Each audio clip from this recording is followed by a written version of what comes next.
বিসমিল্লাহির রহমানির রহিম। হে সমস্ত জগতবাসী, হে পৃথিবীর সমস্ত মুর্শিদগণ, পীরগণ, হে সমস্ত ভক্তগণ, আজকে আমি শামীম আলী চিশতি আপনাদের সামনে যে আলোচনাটি নিয়ে আসলাম, যে আমরা একটা জিনিস ভাবনা চিন্তা করি যে একজন মানুষ যখন একটা ইঞ্জিনিয়ারের সাথে লেখাপড়া করে, তার কাছে শিক্ষা নেয়, সে ইঞ্জিনিয়ার হয়ে যায়। যদি কেউ কোনো বিজ্ঞানীর সাথে চলাফেরা করে এবং তার সাথে কাজ করে, সেও একদিন বিজ্ঞানী হয়ে যায়। একজন মাওলানা সাহেবের সাথে যদি কেউ পড়ালেখা করে, ওঠা বসা করে, শিক্ষা নেয়, তবে সে একদিন মাওলানা হয়ে যায়। তবে আজকের কথা হলো যে একজন পীর মুর্শিদের সাথে যদি কেউ চলাফেরা করে, তার সাথে চলে এবং তার মতো চলার চেষ্টা করে, আমল কর্ম করে, তাহলে সে কি পীর হয়ে যায়? আচ্ছা, আসলে কোনটা? এই পৃথিবীর অন্য কোনো কিছুর সাথে কি পীরের তুলনা হয়? যে আমি পীরের সাথে চললে, পীরের আইন মানলে আমি পীর হয়ে যাব?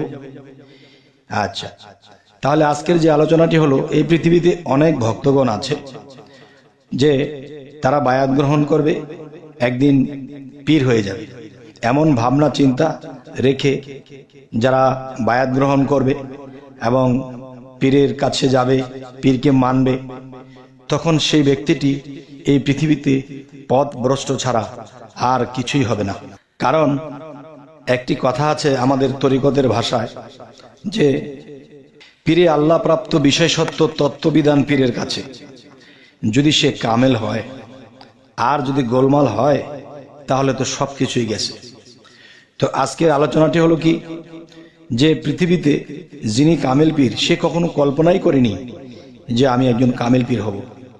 সে কখনো ভাবেও নি যে আমি পীর হয়ে যাব। যার ভাবনাতে আছে যে আমি পীর হব বা ভবিষ্যতে এরকম কিছু একটা হব, তাহলে তার দ্বারা কিছুই হবে না। তবে একটি কথা আমাদের তরিকতের ভাষায়, গানের ভাষায়, কবির ভাষায় একটি কথা বলে থাকে যে তোমার কি দরকার জানা আছে তার। যে তোমার কি দরকার জানা আছে তার, সে অবশ্যই তোমার কাছে আসবে এবং তোমাকে ডাকবে যে নেও বাবা, তোমাকে এটা দিলাম। কিন্তু মনে মনে কখনোই আশা রাখা যাবে না যে আমি কি পাবো। দেখেন, পৃথিবীতে সত্যিকার অর্থে কেউ যদি কাউকে ভালোবাসে, কোনো ছেলে কোনো মেয়ে, কোনো মেয়ে কোনো ছেলেকে যদি ভালোবাসে, সে কিন্তু তাকেই চায়। তার সম্পদও দেখে না, তার কি আছে তাও দেখে না, শুধু মনের বিনিময়ে তার মনটাকে চেয়েছে, তাকেই সে চেয়েছে, সে কিন্তু আর কিছুই চায়নি। তাহলে বোঝা গেল কি, মূলত তাকেই ভালোবাসে। তাহলে যাকে ভালোবাসে, সে যখন জানে যে আমার কিছু নেই, তবু সে আমাকে ভালোবাসে, তখন তার ভিতরে ভালোবাসার সৃষ্টি হয়। যদি আল্লাহ বুঝতে পারে, মুর্শিদ বুঝতে পারে, রাসূল জানতে পারে, বুঝতে পারে যে এই ভক্তটি তরিকতের জগতে, আমলের জগতে, সাধনার জগতে এসে সে সাধনা করে, তার মনের মধ্যে কোনো চাওয়া পাওয়া নেই, সে কোনো কিছুই চায় না, তার চোখে পানি ঝরে যে কিভাবে আল্লাহকে লাভ করি, রাসূলকে লাভ করি, মুর্শিদকে লাভ করি, এটাই তার ভাবনা, এটাই তার চিন্তা। আর দেখা যায় কি, পৃথিবীতে অনেক মানুষ অনেক আশা রেখে তারা সাধনা করে, পীরের কাছে যায় যে আমি এটা চাবো, এটা আমি পাবো, আমি পীর হব, আমি এরকম কিছু হব। তখনই সেই মানুষটার জীবনে আর কিছু হয় না, এমনকি এই জন্মই তার বিফল হয়ে যেতে পারে। তো আজকের আলোচনাটি এটাই বলবো, পীর যে একটা বিষয়, এটা হলো ফার্সি শব্দ, আর মুর্শিদ এটা আরবি শব্দ। মুর্শিদ কি? মুর্শিদ শব্দের অর্থ কি? পথ প্রদর্শক। হযরত মুহাম্মদ সাল্লাল্লাহু আলাইহি ওয়াসাল্লাম সাহাবাদেরকে পথ দেখিয়েছেন। সেই পথ কোথায়? কিসের পথ? সেই পথটি হলো দুনিয়াতে চলার পথে, ভালো মন্দ পথ এবং আখিরাতের পথ তিনি দেখিয়েছেন। আর রাসূলের কাজ কি? পথ প্রদর্শক। মুর্শিদের কাজ কি?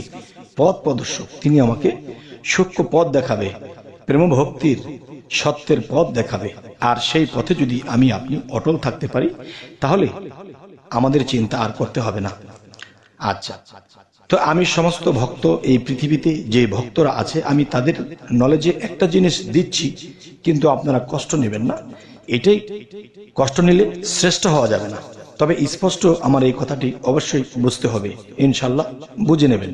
কথাটি হলো, যে যদি মাওলাকে চাও, আল্লাহকে চাও, তাকে আপন করে চাও, নিজের করে চাও, তাহলে কি করতে হবে? চলো আমার সাথে, আমি শামীম আলী চিশতির সাথে। সেটি কোথায়? মরা মানুষের দেশে। মরা মানুষের দেশে যদি যাইতে পারি তাহলে আমরা জীবিত হইতে পারবো। আর যদি জিতা মানুষের দলে থাকি তাহলে আমরা চিরতরে মরব, আমাদের দ্বারা আর কিছুই হবে না। তাহলে সেই মরা মানুষের দেশটি কোথায়? মরা মানুষের দেশটি যেখানে আপনি আছেন, এই ইউটিউবের কথাগুলো শুনতেছেন, এটাই হলো মরা মানুষের দেশ। কিন্তু এই মরা মানুষের দেশে থেকে আমরা জেতা হয়ে আছি, যার ফলে আমাদের দ্বারা কিছুই হবে না। মরা মানুষের দেশটা কি? নিজের মধ্যে থেকেই নিজের মরাকে খুঁজে নিতে হবে। সেটা কেমন? কোরআনের অনুসারে যদি আমরা বুঝি, আল্লাহ কোরআনে কয়েক জায়গাতে ইঙ্গিত করেছেন যে বায়াত গ্রহণ করতে হবে। আর সেটি কোথায়?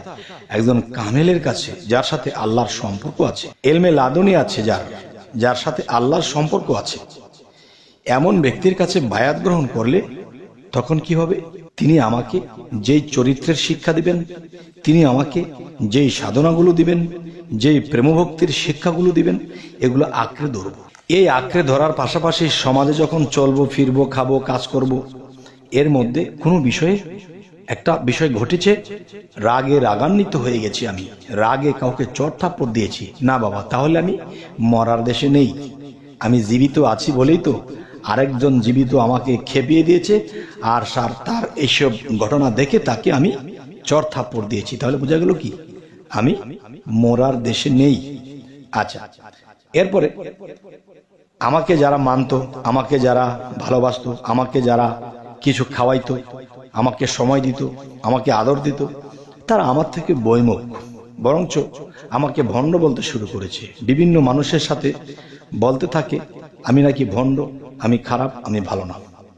এসব কথা শোনার পরে যখন আপনি মুচকি হাসবেন এবং আল্লাহর জিকিরে চলবেন, এবং যতই মানুষ আপনাকে নিন্দাচারী করবে ততই যেন আপনি শুনেও না শোনার ভান ধরে আছেন আর মুচকি মুচকি হাসছেন, তারা তো বোঝে না। আচ্ছা, এবারে যখন কোনো দেখা যায় একই গুরুর ভক্ত, একই শিষ্য, এরকম যদি হয়, দেখা হয়েছে, সে যদি আপনার একদিনেরও বড় হয় বা একদিনের আগেও যদি আপনার কাছে দেখা গেছে, একদিন আগেও যদি আপনার মুর্শিদের কাছে বায়াত গ্রহণ করে থাকে, তাহলে সে আপনার বয়সে ছোট হলেও সে কিন্তু আপনার বড়। তখন তার পায়ে সালাম করবেন, চোখের পানির সাথে তার কাছ থেকে দোয়া নেবেন। যদিও মনে করেন সে আপনার থেকে কর্মে কম, সাধনায় কম, না, ওটা দেখবেন না। একটা জিনিস মনে রাখবেন, যে যেই গাছের মধ্যে ফল নেই সেই গাছটা কিন্তু অনেক উঁচু হয়ে থাকে, আর যেই গাছটা ফলে ভর্তি সে কিন্তু ফলের ভারে তার সমস্ত ডালপালাগুলো মাটির দিকে ঝুঁকে পড়ে। ঠিক এই পৃথিবীতে যেই সাধক এবং যেই মানুষগুলো অনেক সাধনা করে আল্লাহর কাছ থেকে অনেক ফল কামাই করেছে, তারা দেখবেন এত শক্তি অর্জন করার পরেও তারা যে কোনো মানুষের কাছে মাথা নত করে ছোট হয়ে কথা বলছে। তার মানে কি? তার মানে গাছের ফল বেশি ভার হয়ে গেছে, ডালপালাগুলো জমিনের দিকে চলে গেছে। ঠিক কোনো মানুষ যদি আল্লাহর ধনে ধনী হয় তাহলে তার মাথাটাও নিচের দিকে চলে যায়। প্রেম ভক্তির দেশে তাকে কারো প্রতিবাদ করে না। যদি কিছু বলতে হয় তাহলে মাথায় হাত বুলিয়ে বাবা দন বলে, বাইগু বলে কথা বলে। তখনই বোঝা যাবে যে এই মানুষটি যা সাধনা করেছে তা তিনি অবশ্যই সেই ফল কামাই করেছে। আর তখনই আল্লাহ কোরআনে বলেছে যে নিজেকে পবিত্র করল সেই সফল কাম। সেই সফল কাম কিভাবে? সেই সফল কাম এ কারণেই আল্লাহ বলেছে যে নিজেকে পবিত্র করলো সেই সফল কাম। তার মানে নিজেকে পবিত্র করা বলতে কি নিজের সর্ব অঙ্গ পানি দিয়ে ধুতো করে? না, চরিত্র পরিষ্কার হয়ে গেছে, তার কাল্প পরিষ্কার হয়ে গেছে। তখন আল্লাহ দেখে যে তার কাল্পটা পরিষ্কার হয়ে গেছে। তখন আল্লাহ দেখে তার কাল্প যখন পরিষ্কার, তখন সেই কাল্পের মধ্যে আল্লাহ এসে বসে। তখন কি হয়? সেই ভক্তের মুখে যার রাসূল, তার মুর্শিদ, তার খোদা, তার আল্লাহ সেই কাল্পে বসে সেই ভক্তের মুখে কথা বলে। আর যখন যাই কিছু বলে দেয় তাই ফলে যায়। তার মানে কি? সে মরেছে, সে নিজেকে কাপড়ের মতো কাস্তে কাস্তে কাস্তে কাস্তে সে তেনা তেনা হয়ে গেছে। এখন দেখা যায় সে এত পবিত্রতা লাভ করেছে, তখন সে পরিষ্কার স্থানে আল্লাহ এসে বসে। তখনই একটা কথা বলা হয় যে সকল ঘরে রয় দোকানদার, আমি কিন্তু আছি একা। সেটা কেমন? যে প্রত্যেকটা কামেল মুর্শিদের ঘরে রাসূল আছে, আল্লাহ আছে, আর তারা মানুষকে পথ দেখাচ্ছে এবং তাকে পথ দেখাচ্ছে আল্লাহ, আর তিনি পথ দেখাচ্ছে লোকেদের, মানুষদের। তাহলে এই কথাটি আমি বলতে চাইছি যে আমরা কখনো এরকম কিছু আশা করব না যে আমি একটা পীর হব, আমি একটা মুর্শিদ হব, আমি এরকম হব, আমাকে সম্মান করবে, আমি বড় কিছু হব। এরকম কোনো আশা যদি রাখেন তাহলে কয়েক জন্ম পার হয়ে যাবে, কিন্তু আপনার দ্বারা কিছুই হবে না। তাই বলবো প্রেম ভক্তি এবং সাধন শক্তি, আর এখানে চলবে না কোনো যুক্তি। তাই আমি সকলের চরণে দিয়ে ভক্তি, আমি এই কথাটি বলছি, আপনারা আল্লাহর, রাসূলের, মুর্শিদের, গাউসুল আজমের প্রেম ভক্তিতে লুটিয়ে থাকেন।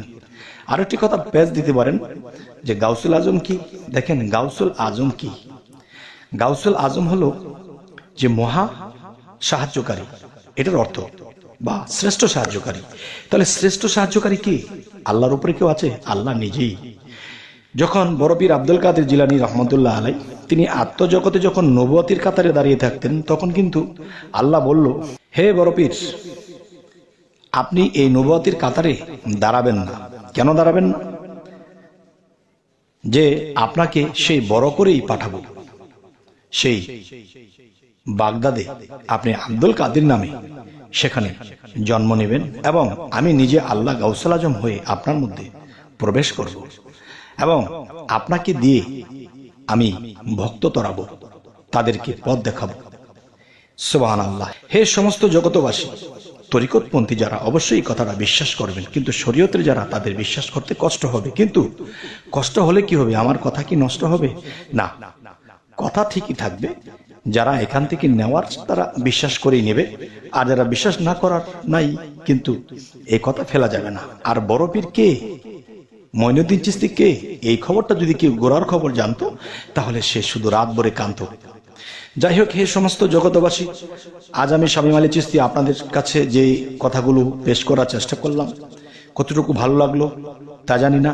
তবে যদি আমাদের চ্যানেলের আলোচনা যদি আপনাদের ভালো লাগে তো অবশ্যই সাবস্ক্রাইব করে নেবেন এবং পরবর্তীতে যেন ভালো আলোচনা এনে দিতে পারি। যদি ফেসবুক হয় অবশ্যই ফলো করে নেবেন। আল্লাহ হাফেজ।